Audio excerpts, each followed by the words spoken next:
Bible స్వరం అనేటువంటి ఛానల్కి స్వాగతం. ప్రతిరోజు కూడా దేవుని యొక్క వాక్యాన్ని మనం ధ్యానం చేస్తూ ఒక సత్యాన్ని కనుగొనే ప్రయత్నం మనం చేస్తుంటున్నాం. ఈ దినం కూడా యూట్యూబ్లలో ఎక్కువగా యేసుక్రీస్తు యొక్క దైవత్వాన్ని గురించి, ఆయన నిత్యమైనటువంటి దేవుడు కాదు, తండ్రి చేత సృష్టింపబడినటువంటి సృష్టి అని మాట్లాడుతూ ఆయన యొక్క దైవత్వాన్ని పాడు చేసినటువంటి వీడియోలు ఈ దినాల్లో మనం అనేకం చూస్తుంటున్నాం. వాటికి సమాధానంగా యేసుక్రీస్తు యొక్క నిత్యత్వాన్ని గురించి, ఆయన దేవుడు నిత్యం తండ్రితో సమానమైనటువంటి స్థాయిలో ఉన్నటువంటి వాడు అనే మాటని తెలియజేయడానికే నేను ఈ వీడియోని చేస్తుంటున్నాను. ముఖ్యంగా ఈ యొక్క త్రిత్వాన్ని, తండ్రి అయినటువంటి దేవుని సన్నిధిలో నిత్యము సమానమైనటువంటి స్థాయిలో యేసుక్రీస్తు ఉన్నాడు అని చెప్పి నమ్మనటువంటి ఒక వ్యక్తి ఏరియన్. ఆయన మరి సృష్టించినటువంటి ఒక సిద్ధాంతమే ఏరియనిజం. ఇది ఆయన బ్రతికున్నటువంటి కాలంలో అత్యంత ప్రభావితంగా దేవుని యొక్క వాక్యాన్ని చూపెడుతూ అత్యంత ప్రభావితంగా ప్రజలకి ఆయన బోధించినటువంటి విధానాన్ని బట్టి అనేక మంది ప్రజలు యేసు ప్రభు వారి యొక్క దైవత్వాన్ని మరి వారు చిన్నగా చూస్తూ, ఆయన ఒక సృష్టింపబడినటువంటి వాడు లేదా చిన్న దేవుడు, తండ్రితో సమానమైనటువంటి శక్తి లేని వాడు అని నమ్మేటువంటి వారుగా ఆ దినాల్లో ఎక్కువ మంది ఉన్నారు.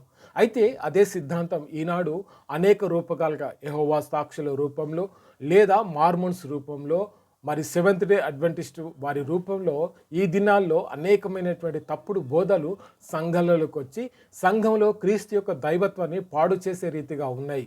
మరొక విచిత్రమైనటువంటి విషయం ఏంటంటే, కొంతమంది ఈ యొక్క తప్పుడు బోధని సత్యమే అని బోధిస్తూ మేము యెహోవా సాక్షుల బోధలో లేము, ఏరియనిజంలో లేము అని చెబుతూ ఆయన బోధించినటువంటి అదే బోధని యూట్యూబ్లలో పదే పదే సంఘాలపై, విశ్వాసులపై రుద్దుతూ తప్పుడు బోధను బోధిస్తున్నారు. దానికి సమాధానంగా దేవుని యొక్క వాక్యాన్ని నేను బోధించేటువంటి ప్రయత్నము చేస్తుంటున్నాను. మీరు గమనించాలి, 325 సంవత్సరంలో నైసియా ఆలోచన సభలో ఏరియన్ మరి తాను సిద్ధాంతాన్ని ప్రతిపాదించినప్పుడు దాన్ని తప్పుడు సిద్ధాంతము అని, అది సరి అయినటువంటి సిద్ధాంతము కాదు అని చెప్పి అథనేషియస్ అనేటువంటి వ్యక్తి, మరి గొప్ప వేదాంత పండితుడు, ఈ యొక్క ఏరియనిజంని ఆయన మరి సంపూర్ణంగా వాక్య విరుద్ధం అని చెప్పి తప్పుపట్టి ఉంటున్నాడు. మరి ఈ యొక్క వాక్యాన్ని బోధించినటువంటి వ్యక్తిని, ఏరియన్ని కూడా ఆయన వెలివేసి ఉంటున్నాడు. ఇక్కడ మనం అర్థం చేసుకోవాల్సిన విషయం ఏంటంటే, సంఘాలలో ఇలాంటి తప్పుడు బోధలు మాటి మాటికి వస్తూ సంఘంలో విశ్వాసం అనేటువంటి వారి యొక్క హృదయాన్ని కలిచివేస్తూ క్రీస్తు యొక్క దైవత్వం విషయంలో అనేకమైనటువంటి అనుమానాలు రేపుతూ వారి హృదయాన్ని పాడు చేస్తూ ఈనాటికి కూడా ఇదే బోధ మరి వేరువేరు రూపాలలో మన సంఘాలలోకి వచ్చి మనల్ని మరి బాధపరుస్తున్నది. బైబిల్లో మీరు గమనిస్తూ ఉన్నట్లయితే దేవుని యొక్క వాక్యాన్ని, అంటే ఈ యొక్క ఏరియనిజం ఎట్లా తప్పు అనేది మనం 2 మాటల్లో చూసుకునే ప్రయత్నం చేద్దాం. మీరు గమనించాలి, క్రీస్తు యొక్క దైవత్వాన్ని గురించి ఏరియనిజం ఏం మాట్లాడుతుందంటే, యేసు దేవుని యొక్క మొదటి సృష్టి, యేసు మరి ఒకప్పుడు ఉనికిలో లేడు, ఆయన లేనటువంటి కాలం ఉంది అని వారు చెప్తున్నారు. అనగా తండ్రి అయినటువంటి దేవుడు కొంతకాలానికి యేసుక్రీస్తుని మొదటి సృష్టిగా చేశాడు. అంటే తండ్రితో సమానమైనటువంటి స్థాయిలో యేసుక్రీస్తు లేడు. కాబట్టి కుమారుడిగా ఉన్నటువంటి యేసుక్రీస్తు తండ్రి యొద్ద భిక్షమెత్తుకునే స్థితిలో ఉన్నాడు, కుమారత్వాన్ని, దైవత్వాన్ని సంపాదించుకోవడానికి అని కొంతమంది యూట్యూబ్లలో తక్కువగా బోధిస్తున్నారు. దీన్ని అథనేషియస్ అనేటువంటి మరి థియాలజీని ఏం చేశాడంటే, క్రీస్తు తండ్రి అయినటువంటి దేవునితో సమానుడు, శాశ్వతమైనటువంటి స్థాయిలో ఉన్నటువంటి వ్యక్తి. అంతేకాదు, మరి తండ్రి అయినటువంటి దేవునికి ఏ రీతిగా అధికారం ఉందో, ఏ రీతిగా నిత్యత్వంలో ఉన్నాడో, యేసు క్రీస్తు కూడా అదే నిత్యత్వంలో దేవునిగా ఉన్నాడు అని చెప్పి వాదించాడు. దీనికి బైబిల్ ఇస్తున్నటువంటి సమాధానం ఏంటంటే, యోహాను సువార్త 1వ అధ్యాయం 14వ వచనంలో ఆ వాక్యమే శరీరధారి అయి కృపాసత్య సంపూర్ణుడిగా మన మధ్య నివసించెను అనే మాటను చూస్తుంటాం. అందుకు మరి ఆ అధ్యాయం అంతా కూడా చదివితే మొదటి అధ్యాయం 1వ వచనంలో ఆదియందు వాక్యం ఉండెను అనే మాటని మనం గమనిస్తాం. ఆ వాక్యము దేవుని యొద్ద ఉండెను అనే మాటని మనం గమనిస్తుంటున్నాం.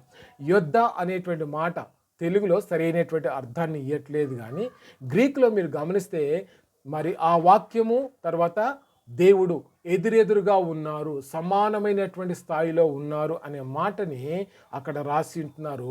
అక్కడ వాడబడినటువంటి పదం యొద్ద అనేటువంటి మాటకి వాడబడినటువంటి పదం ఏంటంటే ఉష్యోన్. ఉష్యోన్ అనేటువంటి పదం ఏంటంటే సమానమైనటువంటి స్థాయి గల అని అర్థం. అంటే నిత్యత్వంలో తండ్రి అయినటువంటి దేవుడు ఏ స్థాయిలో ఉన్నాడో వాక్యమై ఉన్నటువంటి యేసుక్రీస్తు అదే సమానమైనటువంటి స్థాయిలో ఉన్నాడు. రెండవది మీరు గమనిస్తే మరి యేసుక్రీస్తు గురించి మరి ఏరియనిజం ఏమి మరి నమ్ముతుంది, ఏమి విశ్వసిస్తుంది అని అంటే యేసు తండ్రి అయినటువంటి దేవుని కంటే తక్కువ స్థాయిలో ఉన్నటువంటి వాడు. అంటే మరి శక్తిలో కానీ లేకపోతే స్థాయిలో కానీ ఆయన తండ్రి అయినటువంటి దేవుని వలె సమానమైనటువంటి స్థాయి, సమానమైనటువంటి శక్తి లేనివాడు, చిన్న దేవుడు, సృష్టింపబడినటువంటి వాడు అని మరి వారు బోధిస్తున్నారు. కానీ ఈ యొక్క మరి యేసుక్రీస్తు సృష్టింపబడినవాడు అనేటువంటి ఏరియనిజం సిద్ధాంతాన్ని అథెనీషియస్ ఏం చేశాడంటే తండ్రి అయినటువంటి దేవునితో సమానమైనటువంటి స్థాయిలో యేసుక్రీస్తు ఉన్నాడు అని ఆయన వాదిస్తూ ఏం చెప్పాడంటే హెబ్రీ పత్రిక 1వ అధ్యాయంలో మీరు గమనిస్తూ ఉన్నట్లయితే మరి అక్కడ మరి 3, 4, 5 వచనాల్లో క్రీస్తు దేవుని యొక్క మూర్తిమంతమై ఉన్నాడు అనే మాటని ఆయన రాసింటాడు. ముఖ్యంగా 3వ వచనాలు మీరు గమనిస్తే మరి తండ్రి యొక్క దేవుని మూర్తిమంతము యేసుక్రీస్తు అయి ఉన్నాడని రాస్తున్నాడు. ఇది మరి గ్రీకు బైబిల్లో మనం చదివితే హోమో ఉషియస్ అనే మాటని రాసిన్నారు. మనం ఇంతకుముందు చెప్పుకున్నాం కదా, తండ్రి అయినటువంటి దేవునికి ఏ స్థాయి, ఏ శక్తి, ఏ ఘనత ఉన్నదో అదే స్థాయి, అదే శక్తి, అదే ఘనత కుమారుడైనటువంటి యేసుక్రీస్తుకి కూడా ఉంది. నిత్యత్వంలో తండ్రితో పాటు సమానమైనటువంటి స్థాయిలో యేసుక్రీస్తు కూడా ఉన్నాడు అని హెబ్రీ పత్రిక 1వ అధ్యాయము మరి 3వ వచనము తెలియజేస్తుంది. సో కాబట్టి యేసుక్రీస్తు తండ్రి అయినటువంటి దేవునితో తక్కువ స్థాయి గలవాడు కాదు అని చెప్పి ఆ వాక్యం స్పష్టంగా తెలియజేస్తుంది. మూడవది మీరు గమనిస్తే వారు అంటే మరి ఏరియనిజం వారు ఏమి వేదాంతాన్ని బోధిస్తున్నారంటే యేసు మరియు తండ్రి ఒకే దైవికమైనటువంటి సారం కలిగినటువంటి వారు కాదు. అనగా దైవత్వంలో యెహోవా దేవుడు మాత్రమే మరి గొప్పవాడు. దైవత్వంలో కుమారుడైనటువంటి దేవుడు తక్కువ స్థాయి కలిగినటువంటి వాడు.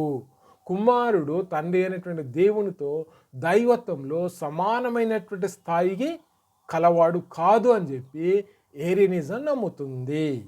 దానికి అథెనీషియస్ అనేటువంటి వేదాంత పండితుడు ఏం చెప్పాడంటే తండ్రితో సమానమైనటువంటి స్థాయిలో క్రీస్తు ఉన్నాడు.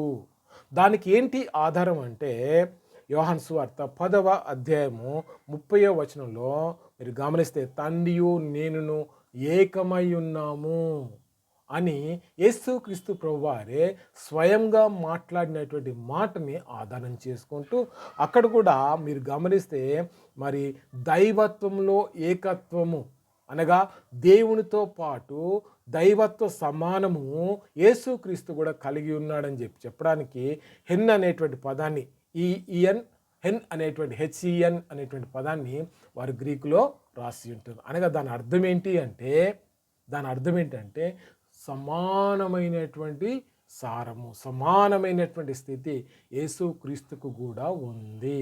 సో కాబట్టి ఈ 3 లేఖన భాగాల్ని మనం ఆధారం చేసుకుంటూ అనగా యేసుక్రీస్తు యొక్క దైవత్వాన్ని స్పష్టంగా తెలియజేస్తున్నటువంటి బైబిల్ రెఫరెన్సులు యోహాను సువార్త 1వ అధ్యాయము 14వ వచనము, హెబ్రీ పత్రిక 1వ అధ్యాయము 3వ వచనము, యోహాను సువార్త 10వ అధ్యాయము 30వ వచనము.